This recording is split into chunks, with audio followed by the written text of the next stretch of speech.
When the auction started, there were two teams that had put their cards on the table, and it didn't matter because it was out there in the open.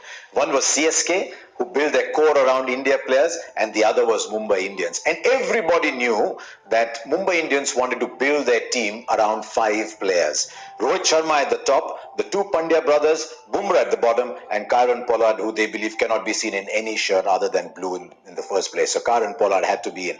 And as it turns out, they managed to get all their 5 back, and then they built around these 5. And I think they've actually built very well because they've gone and picked Evan Lewis. I think Evan Lewis has the potential of being the next Gale. He can just change this tournament around. So they picked Evan Lewis and then started to build a core of the bowling because they were going to be without Malinga. So I think the replacement for Malinga is Mustafizur Rahman. But I'm very excited by Akila Dhananjaya. I thought in the series that I saw in Sri Lanka, he was the one Sri Lankan player who, other than Kusal Mendes, who really caught everybody's eye.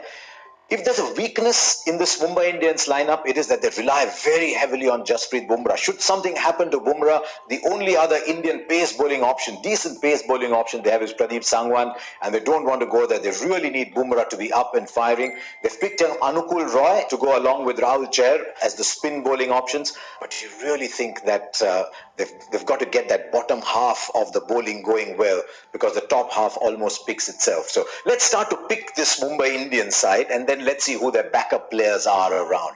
I'm delighted that Rohit Sharma will open the batting this year. I really do think there is no option. Rohit Sharma will win them a few matches on their own as captain of Mumbai Indians. He's fantastic. So Rohit Sharma and Evan Lewis, when Evan Lewis takes off as he does normally, he'll allow Rohit Sharma the little time that he needs. I think Ishan Kishan could be a really good buy. I see him batting at number 3 and as the keeper. Again, with Rohit Sharma batting down the order, the freedom to go out and play the shots that he wants. And I'll be very surprised if they don't have Hardik Pandya at number 4. I think the time has come to stop looking upon Hardik Pandya as just a finisher who plays a few balls down. I'd be batting Hardik Pandya at number 4 with Kieron Pollard at number 5, Krunal Pandya at number 6. Now look what this side has already achieved here. In the top 6, they've got a keeper, they've got the two Pandya brothers, so actually they've got almost 8 overs and a keeper in the top 6. I like the choice of Pat Cummins as well, so Cummins provides the firepower that they need. Cummins, Bumrah, then they can play either Fizz or Dhananjaya. They can pick one of those two, and then they'll round it off with the leg spin of Rahul Chahar. That's 10 players in there. I always like teams that are built around 10 players. Then they can play anybody there as the floater at number 7. And I think Mumbai Indians have given themselves 2 or 3 choices. Surya Kumar Yadav, who's played that role really well for Kolkata Knight Riders and is back in form. So Surya Kumar Yadav can play that role. But I'm very excited by the little bit that I've seen and read about young Tajinder Dhillon, because he's got an economy rate of about 6.5 as a finger spinner and really goes and tonks. I saw some little footage of his taking on Ashok Dindar, taking on Pankaj Singh. Not the greatest bowlers in the world, but bowlers who pack a punch, and if you can take them on, you're some batsman. I'm actually quite inclined to have Tajinder Dhillon as my floater down there at number 7. Now what about the backups? They've got a very experienced backup in JP Duminy who can bat anywhere and will add to the bowling options in your side. I thought he bowled well for South Africa in the games that he played in T20. So I think JP Duminy can play that role. And just in case they find that Kieron Pollard is just tailing off a little bit, because remember, you don't get overs from Kieron Pollard anymore, but he's just been such a fantastic finisher for them. But if he tails off, he's got a little injury, they've made a really good pick in Ben Cutting.